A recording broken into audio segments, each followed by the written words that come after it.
Hey, Heather and Chris, welcome to Doing It at Home. Hello. Thanks so much for having us. Yeah, thank you. Absolutely. Yeah, we're so excited to have you both here today. So once again, we appreciate you hanging out with us today. We're happy to be here on this beautiful day. It's beautiful where we are. I hope it's beautiful where you are. Same. Oh, yeah. A little humid, but Hey, we'll it's all take it. good. We dig it. So can you tell us a little bit about yourselves and your family?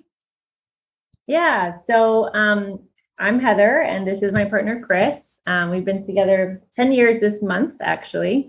We're also kind of high school sweethearts. Yep, first met in high school. Who had a pause of 5 or 6 years and then had a second round that went a lot better than the first round. And we have a beautiful 8-month-old daughter, Eliana, who was born at home. And we live outside of DC in Arlington, Virginia.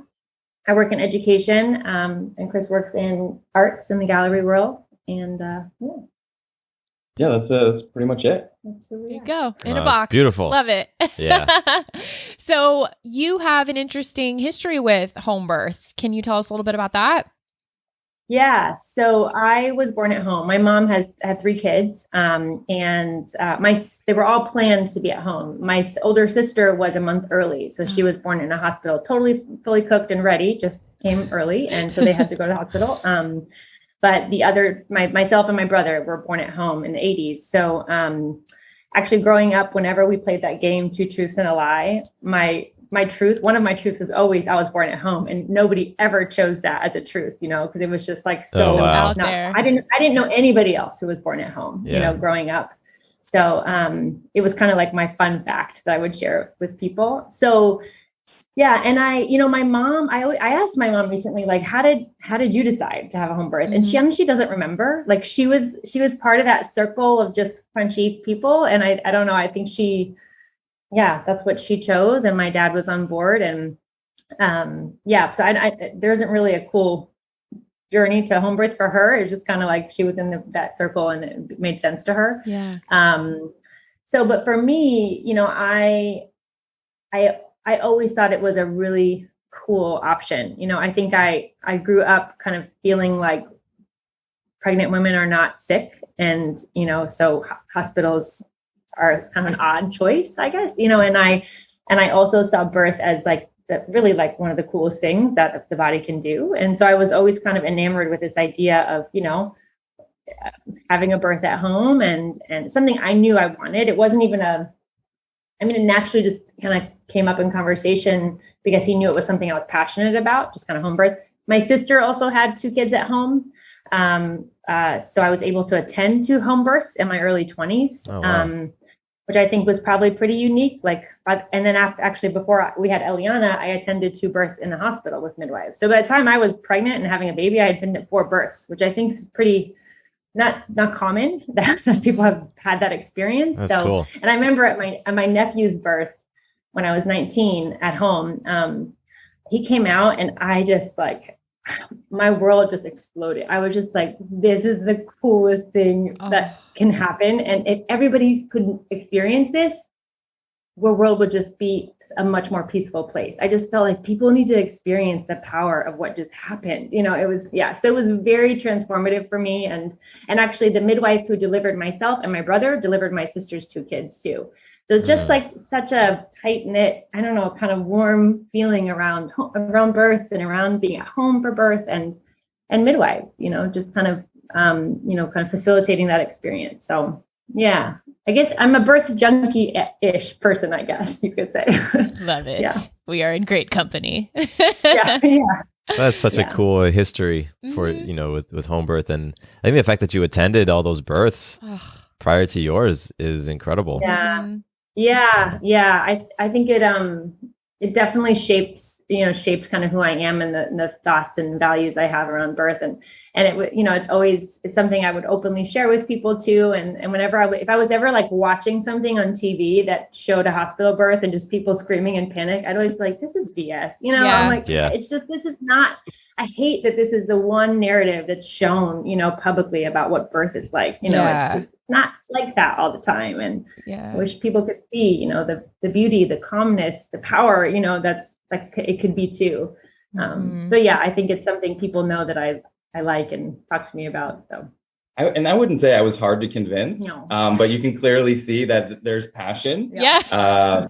And so I think that passion was also something that really helped me feel comfortable in supporting us in making this decision. I mean, I wasn't hard to convince at all, but it was this passion and this idea of like being at multiple births and stuff that made it really comfortable for me. And it's more just like hearing stories, I think, which really has a big impact on, because I have no experience with home births. Like my parents were like, what are you thinking? And my dad worked for the Department of Health and Human Services. And he did work on a program that focused on infants.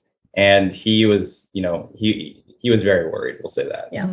But we soothed him, and he was eventually fine with it. Yeah. Yeah. That's neat. And so I'm just thinking, you said you weren't hard to convince with your history, Heather. Like, is that a first date conversation? Is that like, hey, just so you know, I'm on track for home birth? Or is that we do this? This is how it's going down. Right. I mean, honestly, I feel like it did probably come up pretty naturally because when we got together, was Amelie born yet? My niece? I mean, she was like 2 years. My sister was like in the throes of pregnancy again and having a home birth. So the idea of home birth was very much in our world, even before we had talked about having kids. So I don't know if that influenced you at all, but it definitely was in our environment. Yeah. Early on. Mm-hmm. Yeah, no, I'd say I'm open-minded in general. So it wasn't something that, I had watched The Business of Being Born before we had even started talking 10 years ago. Yeah, that's true. Yeah. So, I already had some exposure to, that Netflix documentary Life. This was something I lived for a little while. And that was one of the more interesting documentaries that I remember watching. Mm-hmm. That one is so influential. Oh, yeah. It's so many people who we talk to. A lot of things have shifted after they watched it.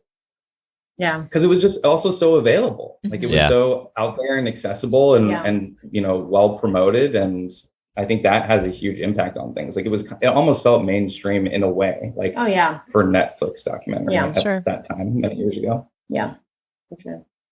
What were your thoughts on planning for your birth then going into it? Were there some things you knew you wanted, knew you didn't want, given, your experience and kind of born into it?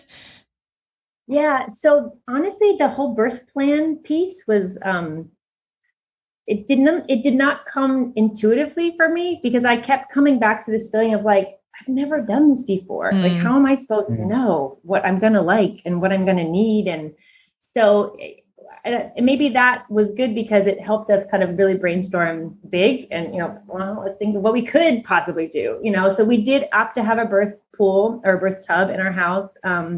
But I wasn't set on a water birth. I was like, if I happen to be in the tub and it's time, cool. If not, that's fine too. Like, I'm kind of like, let's have it here in case I want it, and, but I guess I was really open to trying different things. Like I remember we tried a TENS unit at one point with the electrostimulation and I was like, get that off me. I don't like that, so I just, I was open to stuff. I think and naturally kind of happened that I just gravitated towards Chris. I wanted to be physically touching him the whole time. And I didn't actually use I thought I would use sound a lot and have music on. I don't even remember the sound or the music at all, so I don't know. I tried a bunch of different things, but the planning of it was very much like, let's just put a lot of stuff down and have a lot of options. And then, my team will know what my options are and offer different things. And I think I felt comfortable saying yes or no, in the moment to take, try things. So. Well, I remember talking about the team a lot too, like who is going to be there. I think that was something that was more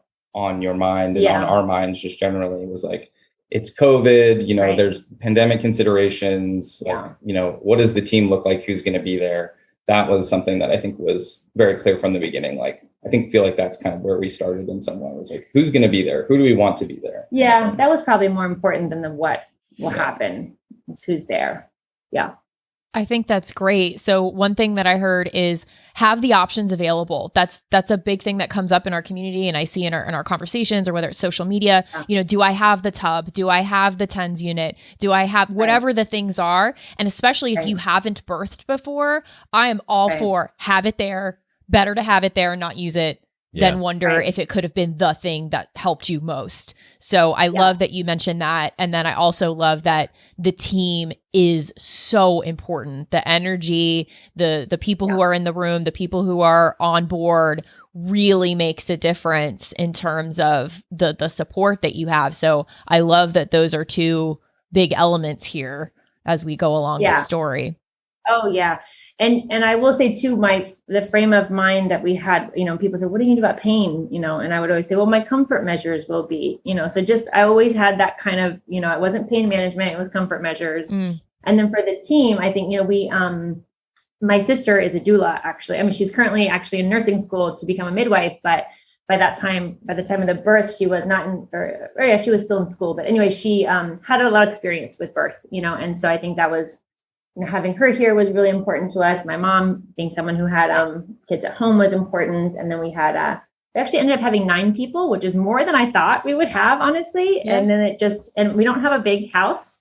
So I was kind of like, gosh, this is going to feel like super crowded up in here. But they did a great job at just protecting my space. And the only time I felt like I was being watched was when I was in the birth tub, which might have been why I didn't like being in the birth tub. But other than that, like I didn't know there was all these people here, so that was important, I guess.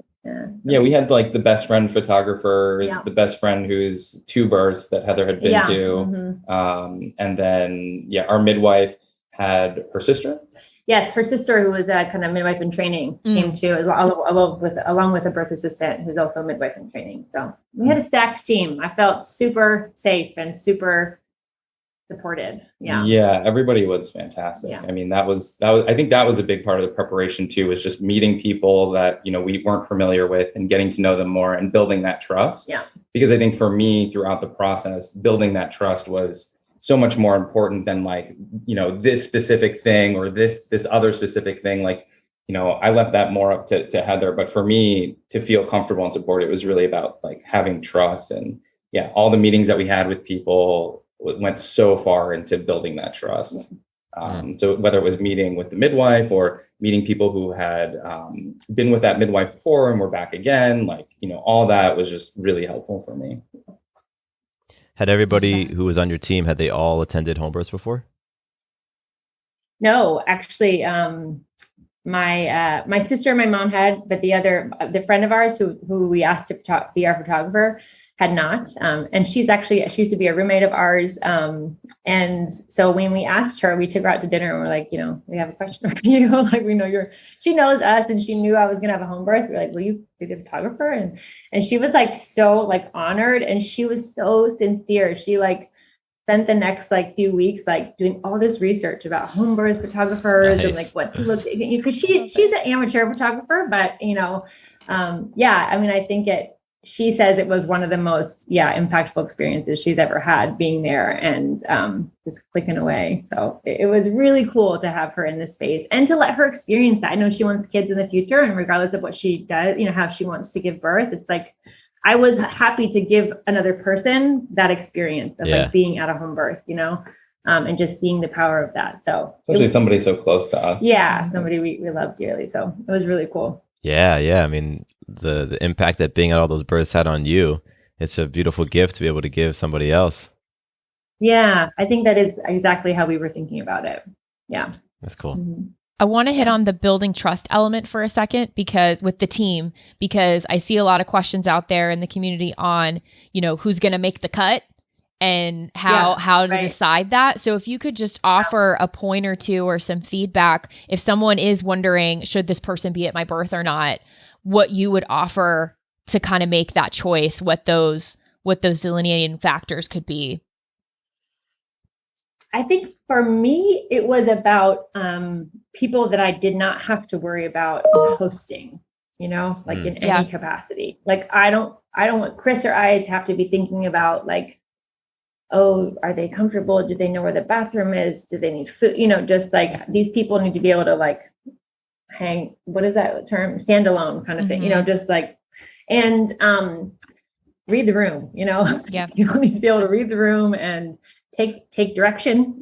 I think we had my sister there being a doula, like that was her experience. That's part of what doulas do, is they protect the space, right, of like whatever the couple wants. So I think my sister was very instrumental. And there was a few times where there was like some laughter happening that I didn't actually hear. But when people tell the story back, like my mom apparently was very giggly during labor when I would like make noises and stuff. And there were people, my sister tells me, like, I was constantly having to tell mom, like, shh, stop laughing, or like go to the other room, get downstairs. And I didn't hear it at all. So just, as long as there's somebody there who can really help protect that space, and doesn't mind really kind of being direct with people, I think that's a good person to have, maybe.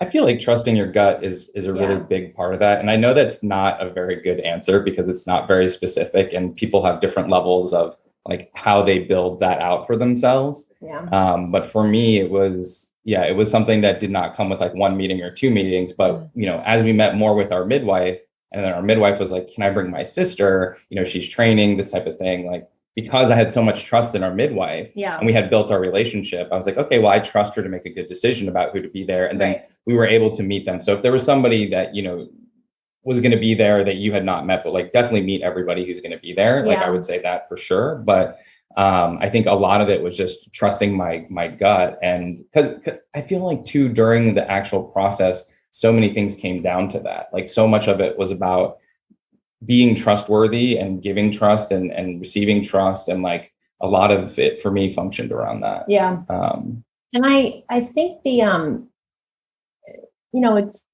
I don't want this to come off selfish, but like, it was my experience to shape, and I think Chris really let me have that and let me really take the reins on those decisions. And I felt comfortable, not initially, but, as I got closer to birth, I felt a lot more confident in sharing with everyone, like, for example, my mom and my sister were kind of beefing, like leading up to the birth. And I was like, at first I was like, how do I make them get over this before because I need them both there and I can't have them, bringing that energy into my birthing space.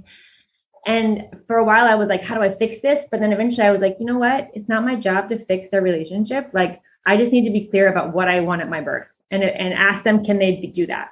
Can you both be there and support me? And they said yes. And they were able to do that. So it was really more about me being able to express what I wanted, and being able to share that with people. And then when, people were luckily, really receptive to that and were able to, provide that. But I think if someone had been like, I don't know, I would have said, then you can't be there, So I don't know. I think being pregnant was such an incredible experience, and just like developing my own voice and listening to my body and just like developing more confidence, in who I am and what I want. So yeah, I think that's part of choosing your team, is just trusting your gut. Like, what am I feeling about this person? Can I express what I want to them? Will they hear me, Yeah, and being clear about expectations. Yeah. Like super clear about expectation setting. And even if it's not super specific, because that expectation will evolve over time. And so, if you can at least be a little bit general, then you're building like that first layer of trust that you can build on as you go through the process and understand more, like you being whoever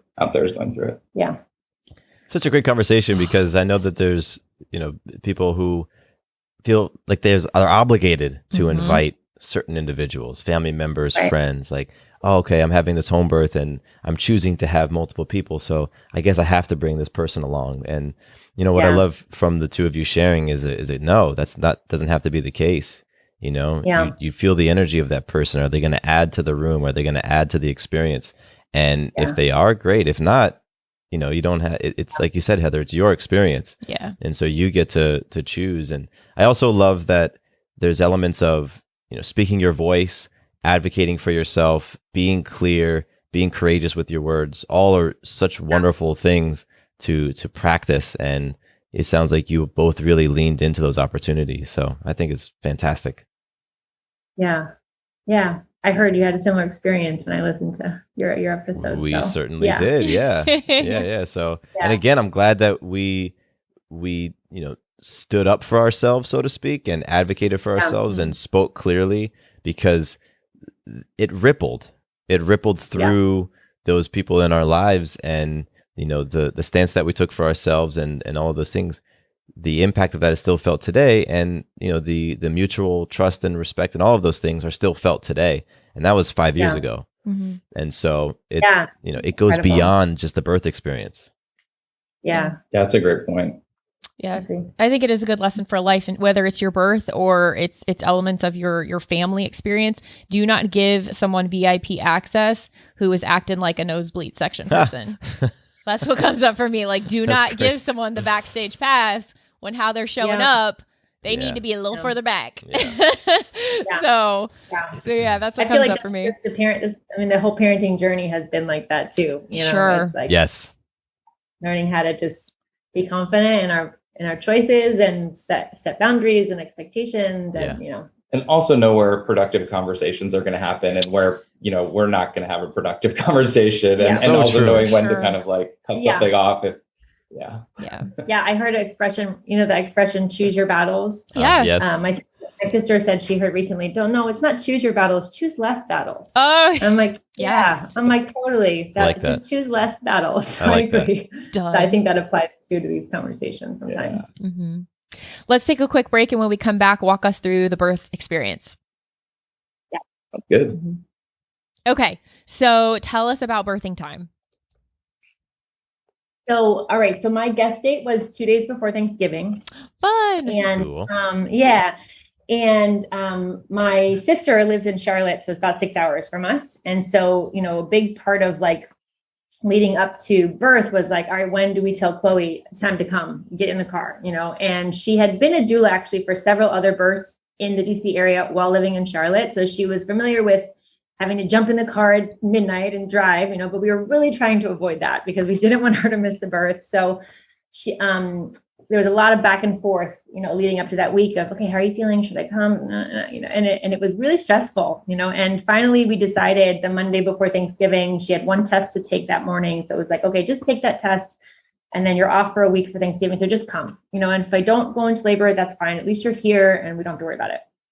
So she arrived Monday night before Thanksgiving. And then Tuesday on my guest date, I started to feel cramping. It was like she was there and I felt like my body was like, all right, we can start. It was very mild. I think we even I was not like in full-blown contractions, just kind of really hanging out that day. I think we even went out to get breakfast. Like it was pretty normal. But then Tuesday night, in the middle of the night, I started to feel contractions about 10 or 15 minutes apart. Again, pretty manageable. But one of the comfort measures we had wanted to try from orgasmic birth was, some intimacy. So we took advantage of that and just enjoyed, the early morning contractions together in bed. And Wednesday, that was Wednesday morning, then the day before Thanksgiving, since I'd had some contractions, we called our midwife, Story, and just told her what's going on. And she was like, great, sounds like your body's doing what it should be doing. And so your goal today is to rest and hydrate and eat. And I was like, okay, so I can do that. And shortly after that phone call in the morning, I lost my mucus plug. So I was like, all right, again, and then we updated her again. And so that day was basically me in and out of bed, trying to nap, and eat when I could. But then by Wednesday night, the contractions had gotten stronger, but they had totally moved to my back. And I knew from our preparation with spinning babies that could be a sign that the baby was not in the best position anymore. And so when we called the midwife to check in, she recommended some spinning babies exercises, and then also just reassured us like this happens. They usually, baby usually, kind of adjusts itself back. And so again, the goal tonight is to rest and hydrate. And if you want to take a Benadryl to help you sleep, go ahead and do that. And so Chris and Chloe helped me do the exercises, and I did opt to take a Benadryl and then got in bed. And then about 4 a.m., I think I started to feel they came back with a fierce, intensity. And it was all of a sudden like 4 minutes apart. And so for an hour, we timed it together in bed. And then after an hour, I was like, okay, I want Story here now. I was like, call the midwife. And it was really cool because like Chris, reached over to pick up his phone, and right after I said that, and there was a text from Story that said, I'm up, how's Heather? It just came in. And I was like, she's so in rhythm, with us. Okay. And so Chris called her and told her, and about the same time, the birth assistant, Christine, who had been part of our appointments throughout the whole pregnancy too, had at the same time also texted Story and been like, I just woke up and felt like I should be praying for Heather. How's Heather? And so I was like, oh, just like so struck by how in tune they were. And so shortly after that, I don't know, an hour or two later, they were there and setting up the birth tub. And I mean, things hadn't advanced that much. So there was no, we were updating Story or our midwife, and, we were giving kind of the play-by-play, and Story was checking in with us very frequently as she was getting together. So I think before she got here, I had gotten to the point where I wasn't on the phone anymore. I was just like in those contractions. But then when they were here, my water broke in the living room while everyone else was upstairs, and getting the tub ready. Getting the tub ready, doing all that. I was with Chris downstairs, and my water broke, and it was brown, and I knew like, oh, that means meconium, right? And that could be bad. And so it was pretty loud sound, and so they came downstairs and saw, and I just looked at Story and I said, "Isn't this bad?" And she looked at me so confidently and just said, in rare cases, that means the baby's undergone some stress, but in most cases, it means the baby's just pooped. And she said, "It's my job to worry, not your job to worry." And I just was able to let go of like that kind of fear and just keep, laboring. And that was a point that we came back to after the birth happened. Like a week later, we talked about that moment with Story. And this was a moment where that trust building really paid off, because in that moment, just based on how our midwife knew us, she was like, well, in my head, there are people that I would say, do you want to go to the hospital? Like I would offer that option after that happened. But, you wanted to have a home birth so badly, but you were also so aware of, everything that could happen and what could go wrong. That Story was just like, in that moment, like I need to just reassure and soothe and and that was that moment where like the trust that we had built really paid off, because we talked about it. And you had said something like, if Story would have said that would probably have thrown me. If she had said maybe we should go to the hospital, I would have been like, oh, okay, then I trust you and we should do that, So I think she knew, how to kind of honor what I wanted, and that this wasn't an emergency, and that we could just stay in this space and that you wouldn't react to it like it was an emergency kind of thing. So after that, I was definitely like in the labor land place. I was, when I go back and look at pictures, I was like, oh, I did that. I was there. I don't remember being all over the house like that, but I was all over the house and in the tub. And when the contractions got really strong in the tub, again, I felt like that was the one time I was kind of being watched, because the tub was in a small room and the door was open to the hallway and everybody was like in the hallway. So I feel like there was just like all these people like looking at me, but also I just felt unstable. The contractions were so strong that I felt like I needed to be grounded, like feet on the floor. And I just felt too floaty in the tub. So eventually one of my favorite birthing positions was sitting on the toilet with the squatty potty. So like knees up, and it was just super comfy. And actually that is the one time that I got a check from Story. I had asked a little earlier, like, shouldn't you check me? And she was like, I can, but nothing about what's happening makes me concerned. Like you're progressing, things are going well. And they had been monitoring heart rate and stuff like that the whole time. And I knew that like, a dilation doesn't equal, X amount of time left before baby, so I was like, I don't want to get all messed up in my head by knowing that. So if you trust things are going well, then we're good. Let's keep going.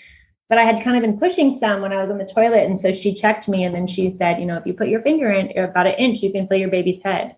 And so I did, and I just lost it. Like I just broke down in tears and like threw my head back. And it was just like this is happening, for 2 days now, I've been feeling this stuff and not knowing like what's going on inside, and like to know like, there's the baby, she's almost there. We didn't know if it was a boy or girl. So like, babies, there you are. And it was just such a cool moment. I treasure that moment so much that I was able to just kind of feel that her head and feel her there. So and then shortly after that we moved to the bedroom, and I was pushing for about an hour and a half, so not super long. But I will be honest, I always fully expected that labor would be one of the hardest things I've ever done. Like I was not under this impression like, oh, it'd be easy and fine. And I was like, no, it's labor. It's going to be hard. I'm going to have to work.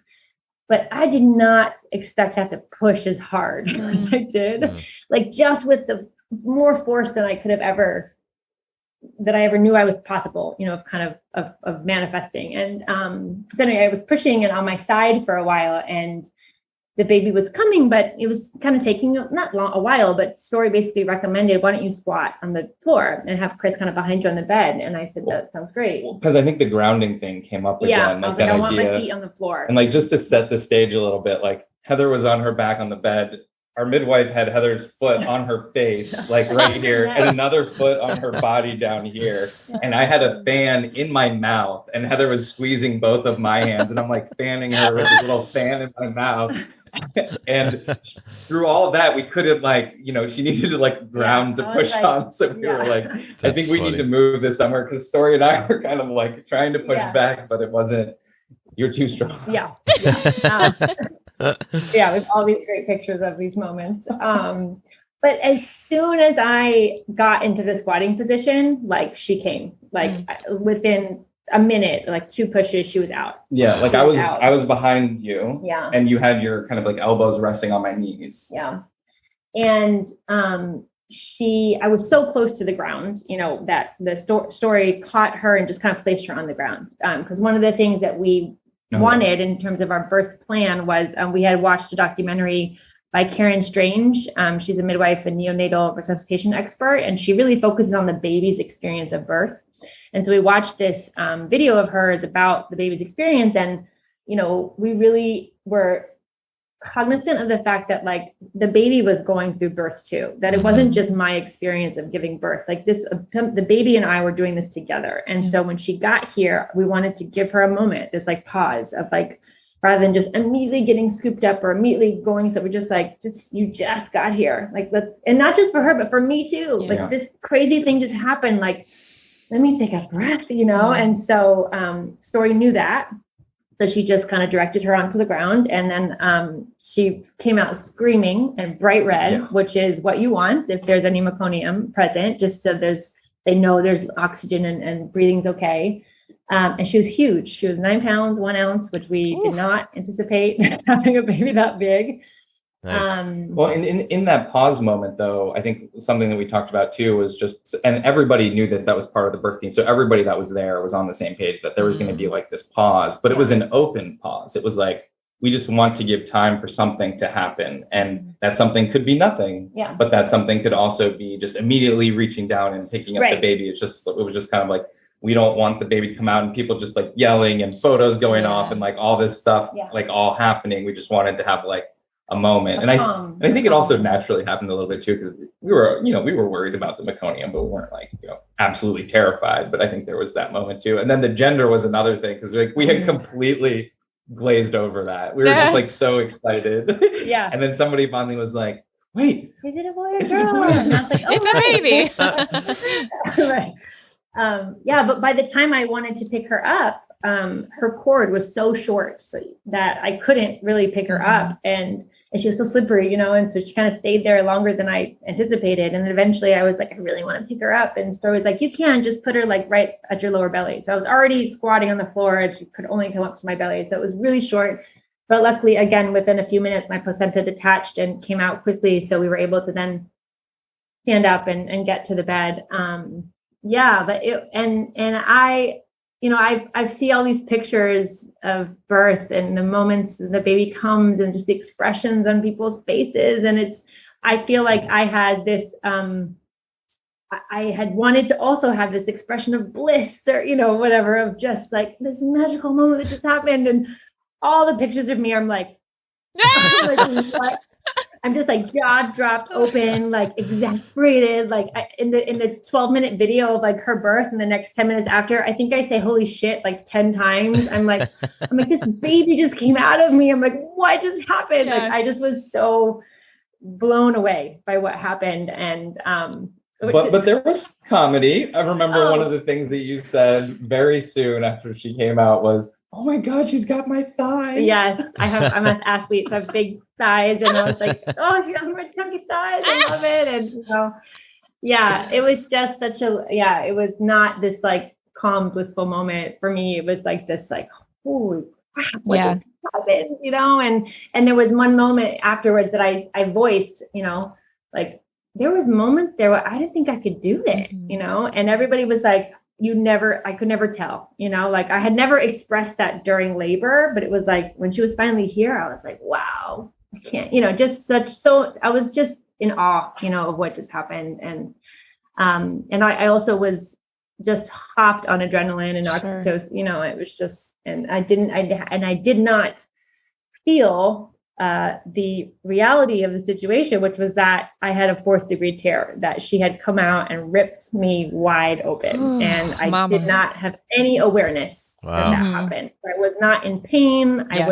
There was not necessarily more blood that had indicated that. Like it wasn't until I was laying down and Story checked me that she was like, oh, you need to go to the hospital. And I was like, what? So that was quite a unexpected turn for birth to take. Sure. And luckily it wasn't emergent. I didn't need to rush there. I was able to actually spend about 4 hours with Eliana and Chris and have skin to skin and start nursing, do all that. But yeah, that was super unexpected to have to transfer after birth. Yeah. Yeah. That's quite a record scratch moment, I imagine. Yeah. Yeah. And it was Thanksgiving, so that was interesting because the hospital was pretty empty. Yeah, there was a lot of things. There were a lot of things that made it easier than I would have anticipated. And I think the first being that the midwife called the hospital and said, we had this home birth, baby's fine, mom's fine. This happened. We're sending her. The midwife knew the OB surgeon that was on call that day, and so I felt like a VIP going to the hospital. Honestly, I was like, nice. When I showed up, they knew I was coming, who I was, and like Chris said, it was Thanksgiving, so it was empty in the labor delivery where I went to GW Hospital in DC, and I didn't want to go. Yeah. But I really trusted my midwife, and she said, this. If it was a 1st or 2nd degree, like I could do it, here, but this is a 4th degree, and there's muscles and that have ripped. And if you want, the best chance of recovery and of healing, like you really need to go to the hospital. And then we debated who would go with me, and who would stay with the baby. And originally I had wanted my sister, the doula, to stay with Chris and the baby, and my mom to come with me.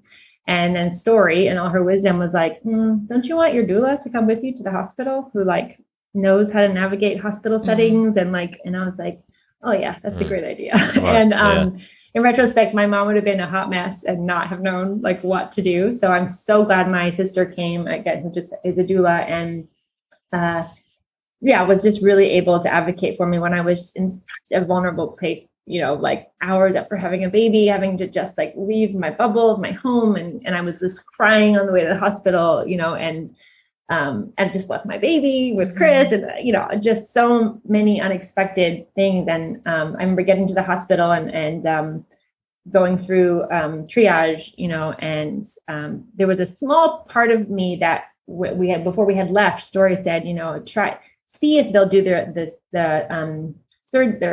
repair, in triage, because then you'll get home faster. And I was like, okay. So we were like trying to push for that, and then the surgeons were like, no, we need the light in the surgery room. We really need to do this right. And so once I accepted that, like, okay, I need to be here, I need to do this, it was actually kind of an enjoyable experience after that, which I also didn't anticipate. We had an incredible nurse who just didn't make me feel weird at all about having a home birth and having to come to the hospital. She had 4 kids herself in the hospital. It was like, tell me your birth story. Tell me what's happening. She was so warm and welcoming, and like really made my experience, as painless and as it could have been. And they let my sister come with me into the operating room. So she was just by my side the entire time. But I got a spinal anesthesia. So I basically got an epidural after I had my home birth, which was crazy. And had an incredible team, to stitch me up there. And then it was just a kind of battle to get the anesthesia to wear off, because I had to be able to walk and pee before I could go home. So my sister and I were a trip. We were like in triage, like, okay, let's try again. Like, let me try to stand up. And we kept trying, and I just kept not being able to do it. And, but again, the nurses could tell, like, she just wants to get home. So I had to pee, and they're like, well, we'll just bring you a bedpan. You can sit on it here and pee. And I tried to do that. It didn't work. I was totally numb. I mean, they were just so funny, like trying to help me get home as fast as possible. But I was actually ended up being away for 7 hours. Okay. So it was a long time to like leave a newborn baby and with her dad. Yeah. And so he got that really unique, challenging experience of like being with this newborn who was like, where's my mom? I had some colostrum in a syringe, and I had some milk from one of our friends who had, how old was this? Like, a friend of the friend who was at the birth, she had a 1.5-year-old. So she's still breastfeeding. So we had some milk from her, and we had some colostrum from me. Mm-hmm. But it was a lot of just hanging out and skin to skin, and we took a nap, and that was really sweet. But as time progressed, it became clear that like I didn't have the things that Eliana needed, and so like I'll never forget like when she walked back into the room, into the bedroom, because I was in the bedroom with her, and I like taking Eliana around the house a little bit, and we interacted and engaged, and bopping her on the nose and stuff. She was like kind of smiling a little bit. Like it was super cute and super fun, and it definitely a unique experience to bond with her in that way. And I loved every part of it, but I could tell that there was something that she needed that she wasn't getting. And I remember when Heather walked in, and I don't like, in terms of crying, like you haven't seen me cry, like like I don't know, I don't cry that much, but there are times where I do, and like that was definitely one of them. And I remember just being so happy to see her when she walked in. But like you had been through all of this stuff, and you got home and you just picked up Eliana and spent the next like 3 hours with her working to get breastfeeding going and all that kind of stuff. And it was just like, that's the point where I was like, well, women are superheroes, and I just kind of sit here and, exactly. Smile. And so that was another amazing moment, kind of like through some of the hardships that we had gone through. I think we forged an even stronger connection with both ourselves and the birth process, our team, and Eliana. So I think like, the hardships, and I'd say that's kind of like a mantra of ours generally, is like we look at hardships as opportunities for breakthroughs and opportunities to have growth. Like, and a lot of growth, kind of like fast forwarding your growth. And so that mindset was also really helpful. And that's a mindset that I would say I had just throughout the whole process. Like going into it, for me personally, I had a lot of trust in my team. And I was just like, I'm going to do everything I can to support. Like in my mind, there's just like anything, illustrated by the fan in the mouth and the hands here and like all this stuff. But like, I just tried to be as close to her as possible the whole entire time and just listen to her and talk to her. And we had talked a lot beforehand about what we might want or need, but a lot of it was just me being convicted in like, I'm going to do everything I can to support and trust my team and like be like, that will make me feel good no matter what happens. Like I did the best thing that I could do. And so that was my like little tidbit of mental preparation. But that really came into play, I think, when Eliana and I were like alone, and we were tired, like, and we took that nap, but also I had this like conviction, like, oh, I got to do the best. And so I was like looking for different ways to soothe her, and just like that all built up such a stronger relationship, I think, between her and I. And it was just a really unique experience that like I'll definitely cherish forever. But yeah. Wow.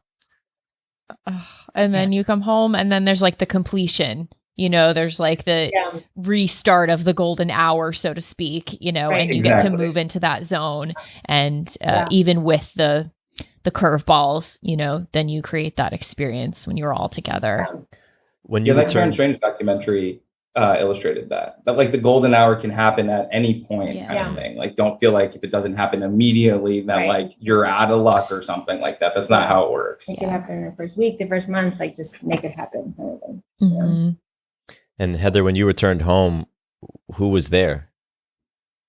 So at that point,